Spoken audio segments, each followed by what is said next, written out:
Welcome to Grappling with the Gray, a forum for promoting an ethical mindset and ethical decision-making to help us more clearly see both sides of complex issues and better navigate the moral challenges of everyday life.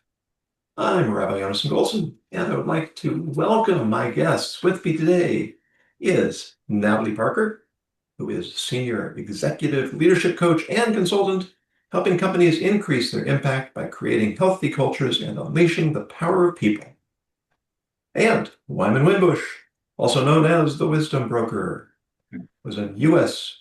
Navy captain retired, professional speaker trainer, multi-discipline problem solver, helping leaders become better leaders and high-performance-minded individuals to exceed their expectations.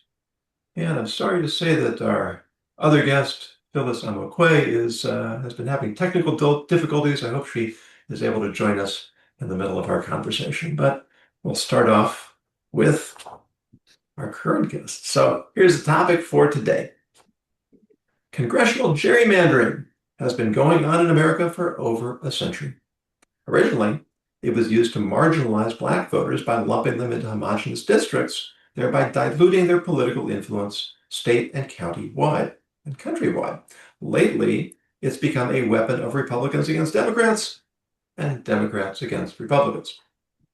After Texas Republicans began implementing their plan to gain 5 seats in Congress by redrawing district lines, California Governor Gavin Newsom declared that he would respond by doing the same thing in his state, which raises the age-old question, do two wrongs make a right?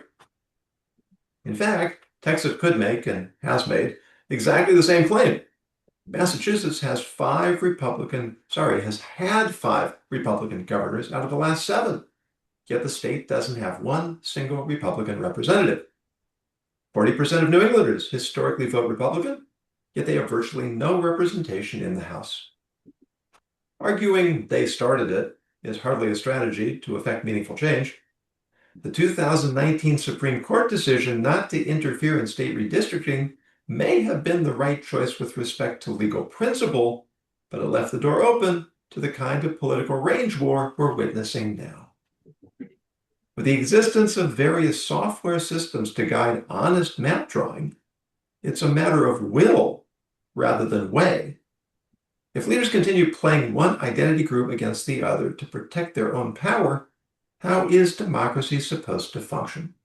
And what can we, the people, do about it? The floor is open. That's not a light question. I'll get the ball rolling here. You know, in the military, you learn how to fight, and there are rules of engagement, right? And even in the ring, sports arena, boxing, 2 opponents will get there, and if one of them is a dirty fighter, doesn't play by the rules, the other isn't compelled to raise or lower his game in this case to match it because there's a referee there and they'll be penalized. But in the absence of a referee or referees that aren't necessarily honest, then in order for the person to survive, they realize in a fight, fair fight is an oxymoron because everything you bring to the table, sand in the face, whatever is going to help you get over it. If the other person is going to do it, you turn likewise. And that's what I see going on, where the ethical approach, the ethically centered approach, where the rules, the reason, the rationale for the rules have been set aside, then this is where we find ourselves. We keep finding a new floor, and unfortunately the opposite side says, hey, I can go down that low too. And that's what I'm seeing. I really like the way you frame it, Wyman. And I think I first heard this from Jordan Peterson, and I don't know why it was such a revelation, but he pointed out that competitive sports is more cooperative than competitive because both teams agree to play by the rules, to abide by the judges, And if you don't have that, then as you say, you have dirty fighting, dirty playing, unfair. We lose faith in the system. And I frequently quoted my colleague, Ron Carucci, who in Harvard Business Review um, published a study that when people perceive unfairness, it makes them less ethical. Mm. So the sense that the system isn't protecting us gives me license to go outside the system. It's kind of interesting how much we all seem to like these vigilante movies. Yes. Somebody's saying, okay, the system's not working. I'm going to take it into my own hands. But we really don't want to live in a world like that, do we, Natalie? Yeah, so there's two things that come to mind for me. And as much as I hate to put, grown adults in the same analogy as my children, what comes to mind is that I've got a 6-year-old, soon to be 7, and a 10-year-old. And what happens is, well, he hit me first, so I hit him back, right? Or vice versa. And, there's a scripture that says everything that is expedient or lawful is an expedient. And when we think about the origin of this, when Eldridge Gary said, hey, listen, I don't like this, but I'm going to do it to keep myself in power, and eventually became the 5th vice president of the United States, he knew then that he was opening the proverbial can of worms. Now, did he think it was going to mushroom into what we're living through today? Perhaps he was smart enough. But I do think what's interesting is what Wyman brings up in terms of rules is that it's hard to play by the rules when the rules keep changing, right? I think there was a ton of norms that we all accepted and expected in our political arena that have, not only been, demolished, but set on fire and put in a dumpster somewhere. And now it's, we have these rules and we now need to, it seems like there's a desire to use whatever's available to get one's way. I feel like in a lot of ways, our politics has become synonymous to, reality TV and football. Like, as long as my side wins, even if I lose, I'm happy that my side wins. Yeah, I've used the term sandbox politics in the past. And what you're describing is I think very relevant. It wasn't that long ago that well, let's try to be even-handed here. One party did away with the filibuster, that you need 60 votes to pass certain measures.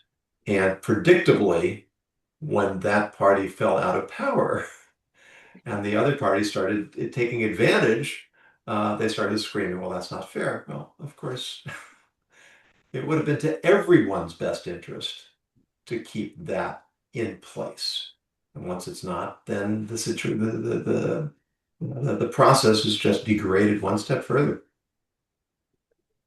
Yes, and one thing that I really liked, the point that you brought out was when it is perceived. Remember, perception is reality. When the perception is things aren't fair, ethics tends to take a back seat. Mm-hmm.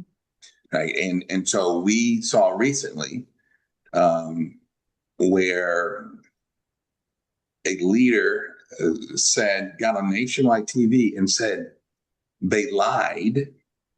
They admitted that they lied about something because if they hadn't lied, it wouldn't have been brought out in the media. In other words, he was justifying lying. Right. I'm not sure there's ever a justification for lying. It lacks integrity and a whole lot of other things that we would want in our elected officials. But in this case, he felt it was justified. The end justifies the means. And if you look at the history where we got to gerrymandering, we started out with people of color being considered 2/3 of a man. Right? You don't need to move zip codes and lines if you just take away 1/3 of someone's relevancy. Then you had Jim Crow voter IDs.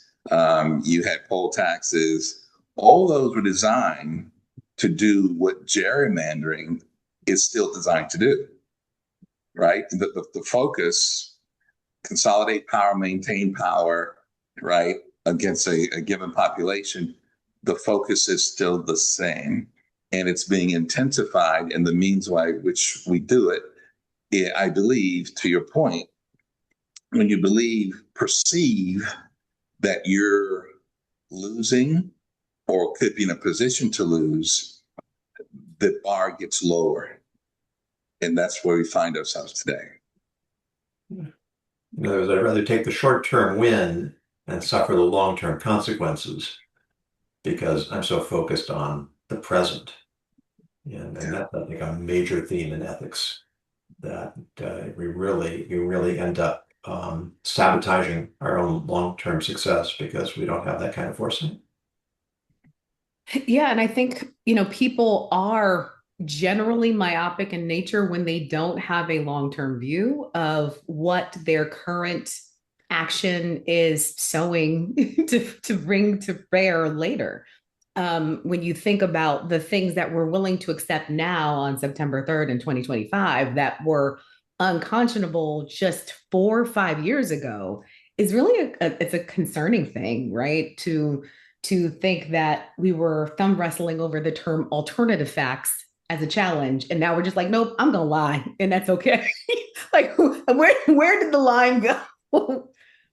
Yeah, well, of course, you don't have to go. I mean, it's not really a new phenomenon, right? There was a certain president a number of years back that lied under oath with the excuse that that particular lie wasn't relevant to the larger topic about which he was being about which he was testifying. But I think the other thing that's worth mentioning is that this idea of lying under oath brings to mind for me the concept of accountability. One of the things that keeps things like rules and like Wyman said, and being under oath is this idea of what are the consequences to my deceit? What are the consequences of me making decisions that aren't in the best interest of the body politic, but only in the interest of my constituency? I'm interested in having that conversation. Absolutely. Wyman, you have thoughts on that? If I could, now bring up one point as well that is absolutely relevant. First of all, to our viewers, the topic we're talking about is an equal opportunity slap on the wrist. In other words, it's apolitical. Right. Both sides of the fence, clearly. Right. So if you're reading or hearing that any other way, you need to fine tune the way you're hearing it, please. Secondly, as a 30-year member of the military, wearing the colors of our nation for actually 34 years, because I'm a Naval Academy grad, we always took an oath of office to protect and defend the Constitution of the United States. And our loyalty is to the flag and Constitution, not to a person. So our ethics, our motto, our decision to abide by the law is independent of leadership. I've served under presidents from Jimmy Carter all the way through to President Obama. And my interpretation and desire to follow the rules, right, in the game, in the fight, did not change. That is another dynamic that we see in 2025 that I'm not sure we'd seen prior to, where the loyalty test is, are you committed to serving the leader as opposed to the Constitution they represent? And that also has a tendency to change what one considers to be an ethical way to proceed. You got to think about that movie, the Butler, I think it was called. Yes. Who was in that? Can't remember now. Forest Whitaker. Yeah, that's right. Thank you. And apparently it's based on a true story, I think, that he was the butler through multiple administrations.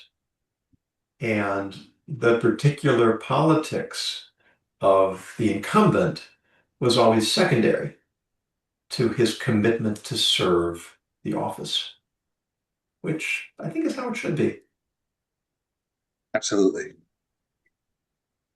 Rabbi Goldson, you said something about the research around when people see that leaders are being less ethical, they too in turn become less ethical, or at least just, have opportunity. I would say one of the major players in this conversation, I think, is around the concept of power.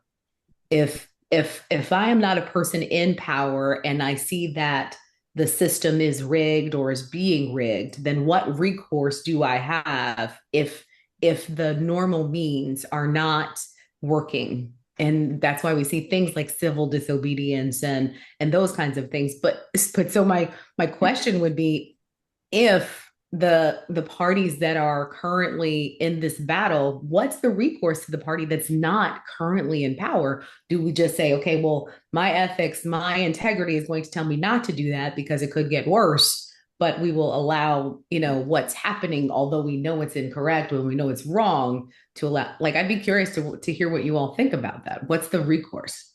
Well, that's a really good question in a broad sense.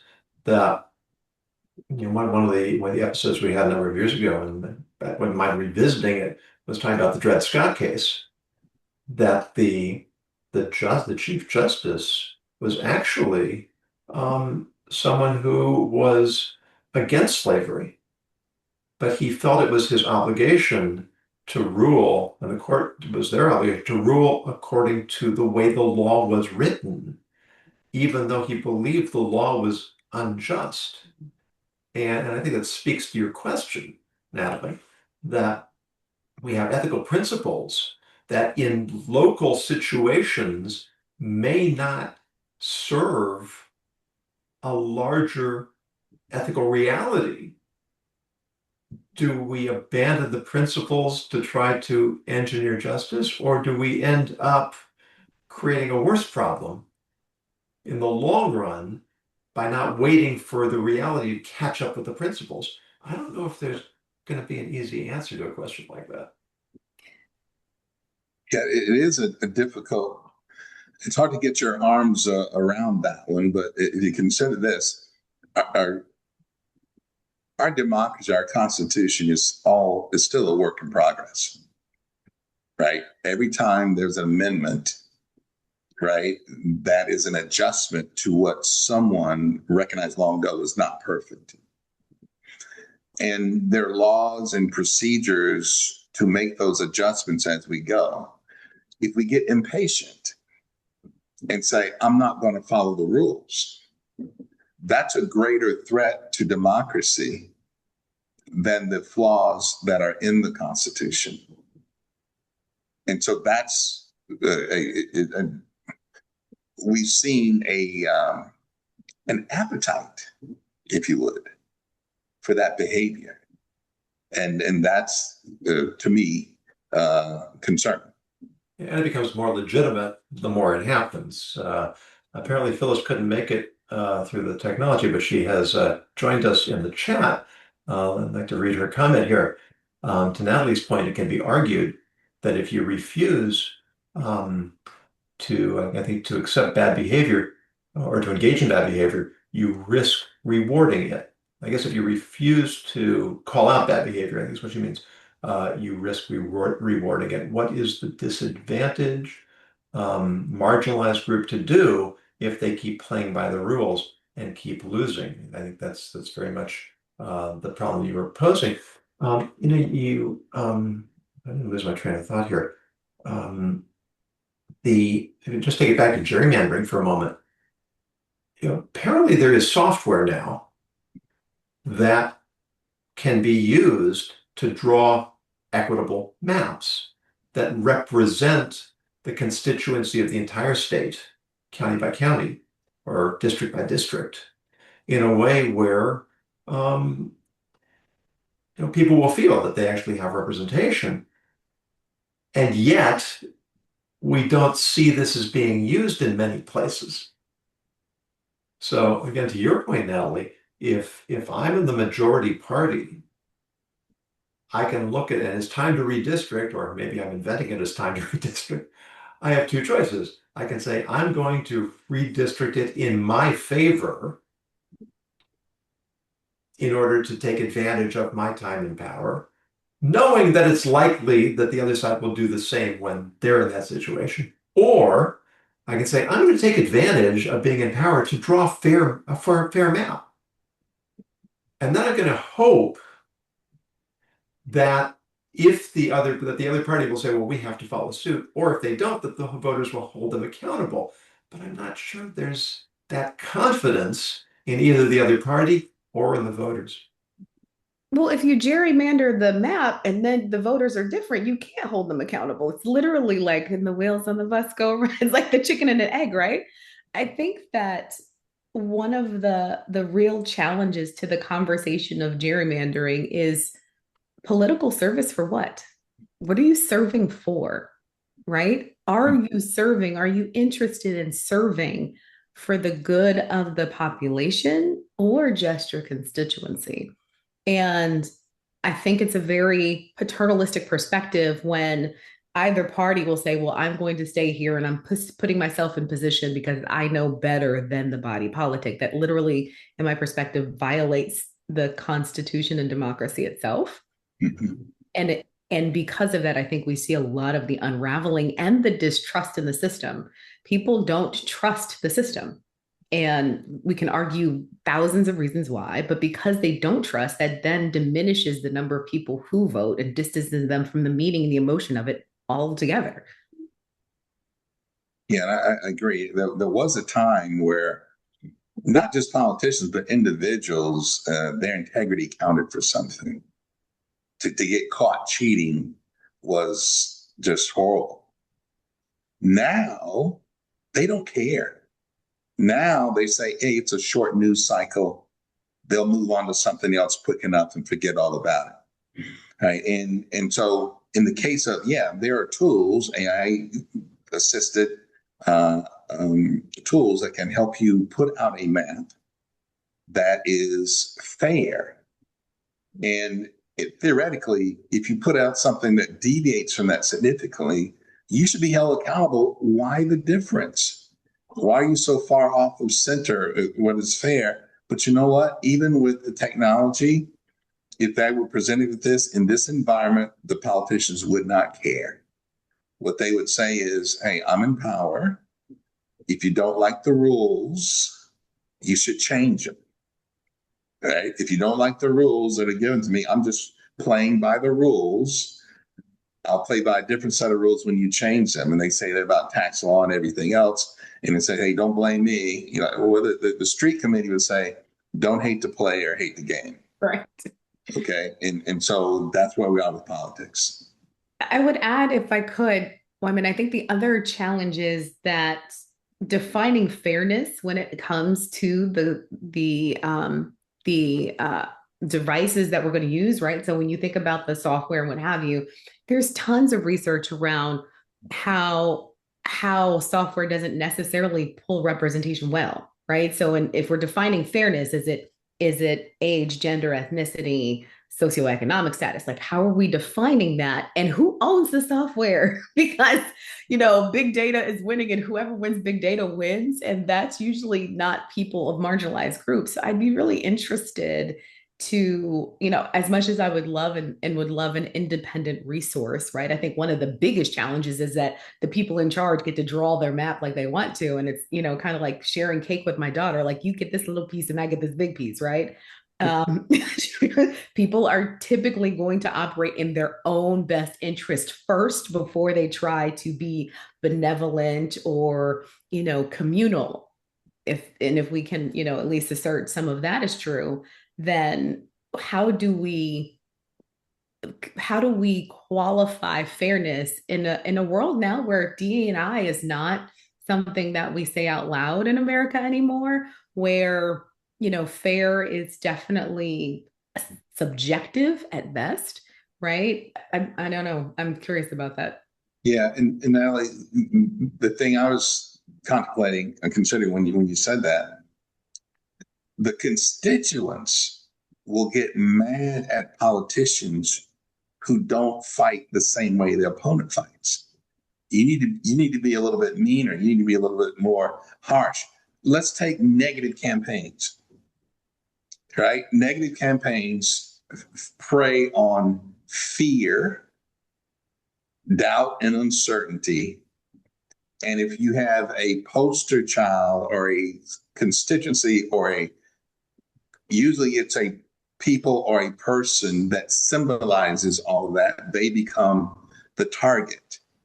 Negative campaigns are so prevalent because they work. Psychologically, there's a whole number of reasons about the fight or flight syndrome and how you'll donate more and have more fervent quest to get to the polls to vote against somebody than you will vote for them. And they give you all the reasons why you vote against someone. Why? Because it works. So if you come out as a candidate, as well-intended as possible, and you refuse to go negative, there's a high possibility that you'll lose. And their supporters will get mad at you for not fighting back. And that is another component, a dynamic to what we're seeing in this environment, political environment.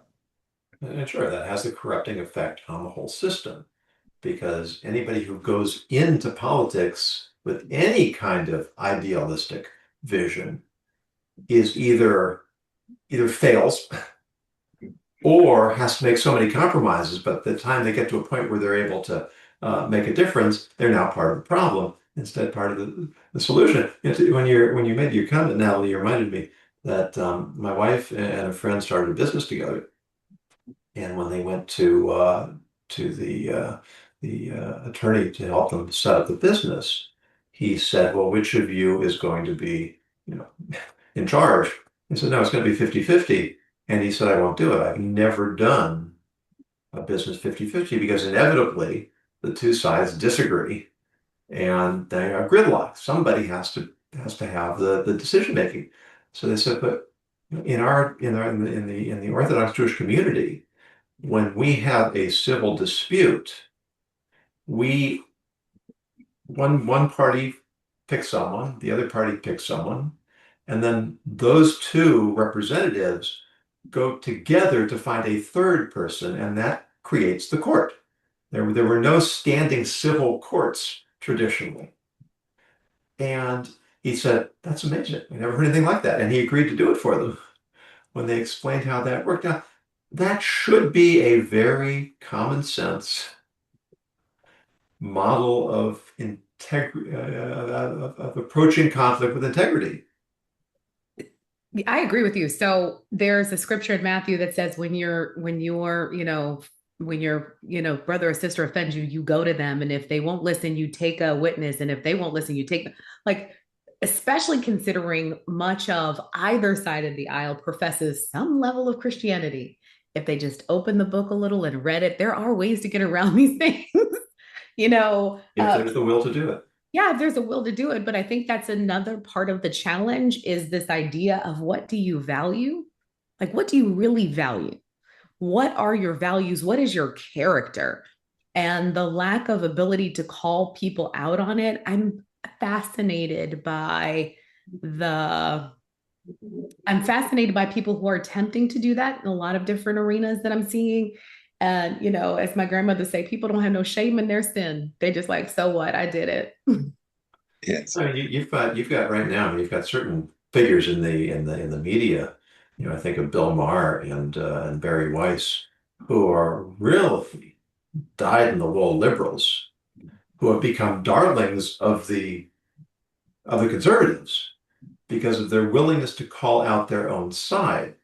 I've found a lot of people on the other side that it's working that way. But isn't that what you want to see? I mean, if I hold my people accountable and you hold your people accountable, we're going to have much more impact than we're just yelling across the aisle at each other.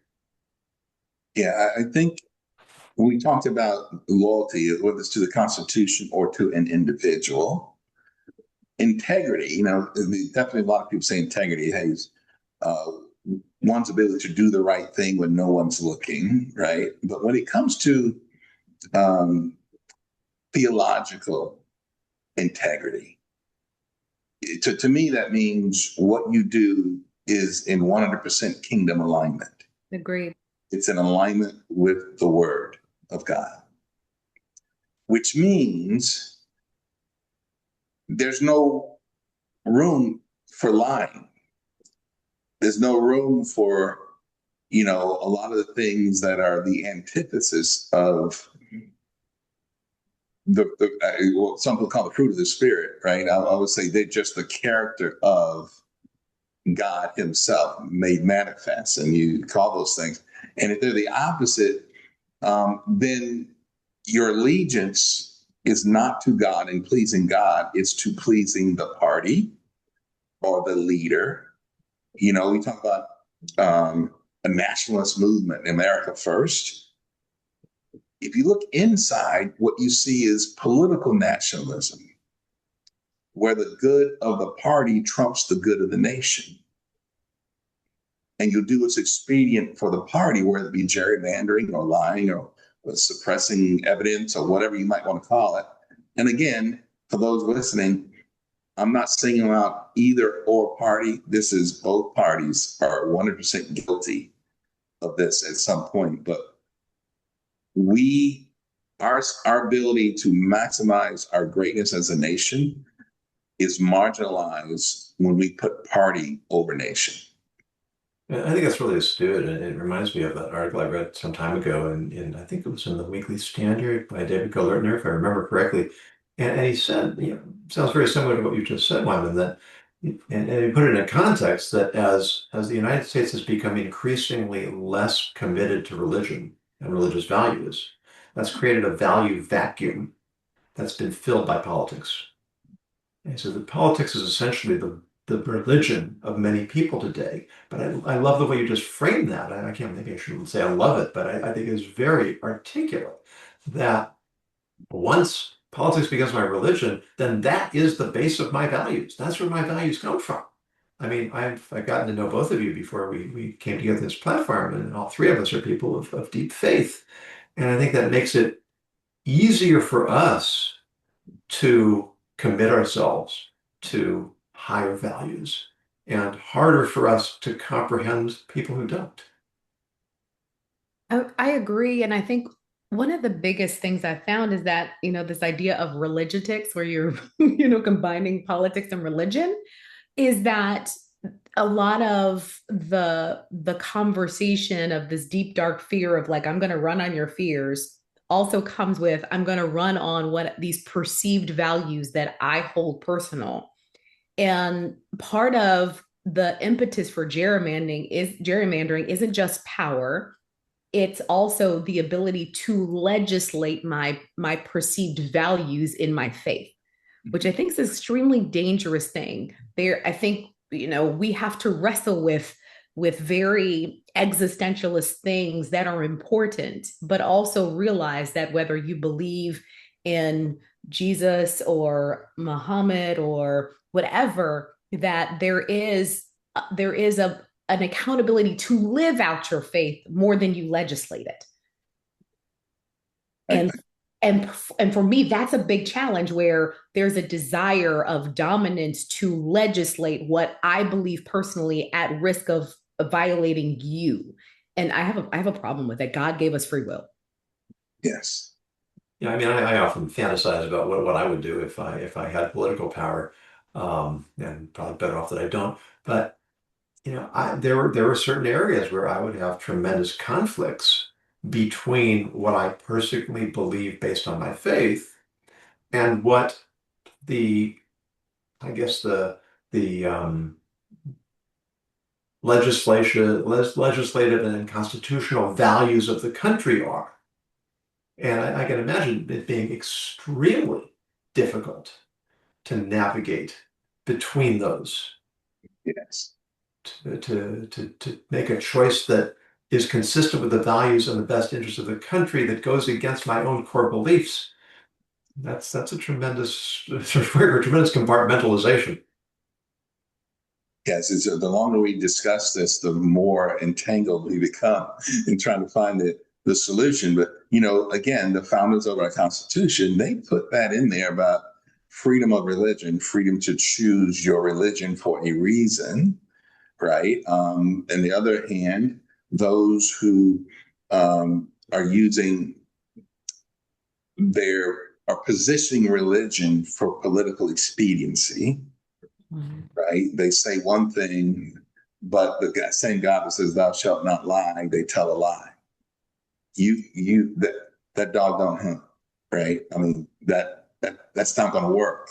And Rabbi, what you said was when when politics replaces religion, I meant to include this in my previous statement. You can't serve two masters. You're either going to bow down to the God of politics or the God of your faith.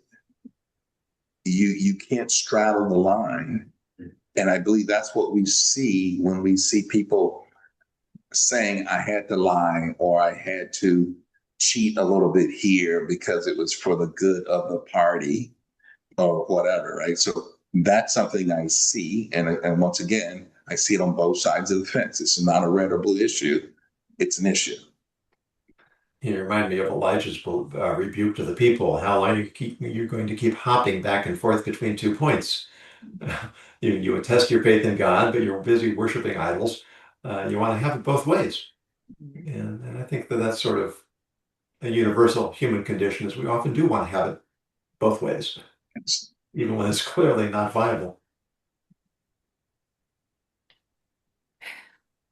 The other thing I would say is, people often have a strong reticence of being told what to do.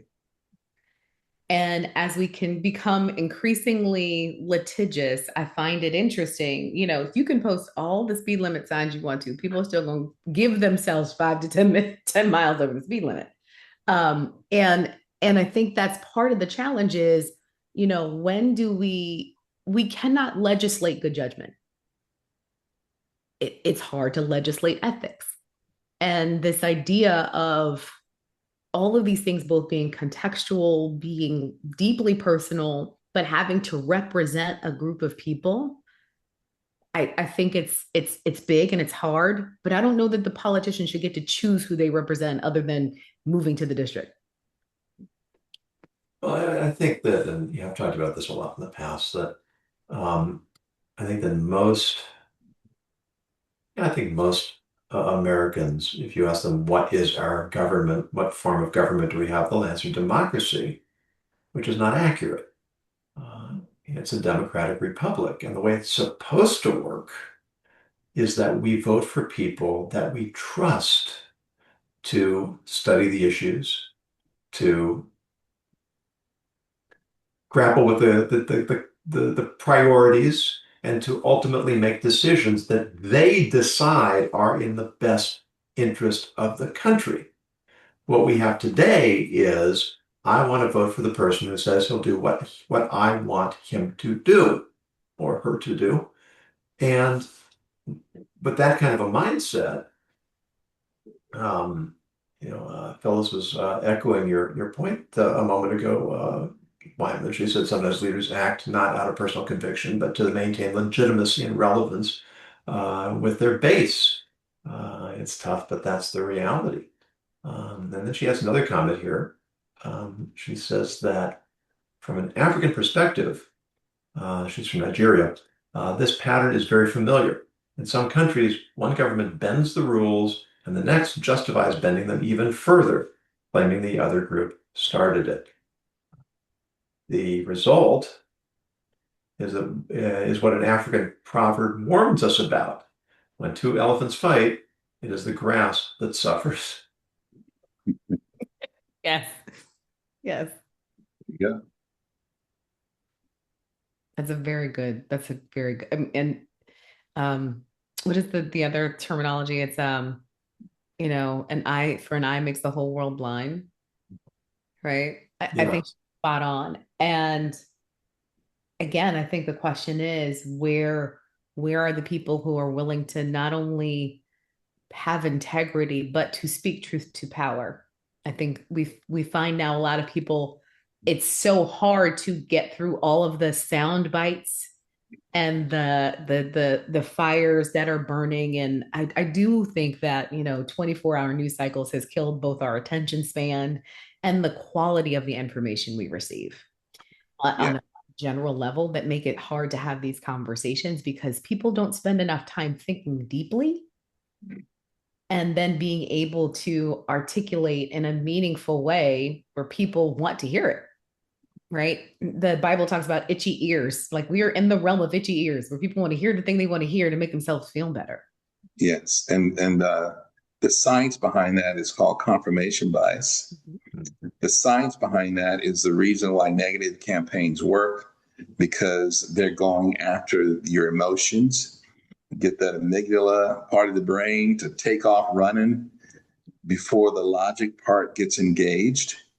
And confirmation bias will only allow you to hear the news that confirms what you already believe. And anything that's outside of the realm of what you already believe is fake news. That's how it's processed. And because of that, people actually went to the polls and voted against our own interest. And now they're finding out the consequences of it. Right. And by the way, this isn't the first election where that's happened, by the way. But when you go to the polls based upon emotion, chances are a lot of facts and figures that are relevant to the lever you pull have been ignored and left on the shelf. I would agree with you. I'd also say there's two things. One is in the book Crucial Conversations, Joseph Grenny gives a great analogy or at least an explanation on how when you have this fight or flight experience that your blood runs from your brain to all of your extremities to allow you to react. And in that moment, you're clinically stupid. I didn't say it, blame Joseph Grenny, but yeah. I think it's a really interesting point of like when we are at our emotional state, our reality is altered, and living in a heightened point of fear day after day will eventually give you some level of trauma or PTSD. And I think psychologically, we're going to continue to reap the consequences of the fear mongering on either side. Yeah, so the sad part is, as you say, that it works. But yes, it works because we let it work. And how to change a culture, how to educate people, how to inculcate the discipline. That's why we have these conversations. It is, and what I was going to say now, Rabbi, it is even worse, right? In back in the day, I'm dating myself. In the show Perry Mason, they always would come up with a plea called temporary insanity. Mm-hmm. Emotionally hijacked. And because of the prevalence and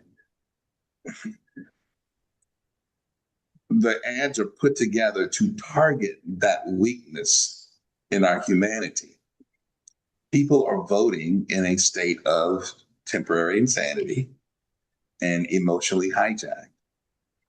And it gets the politicians into office. And once the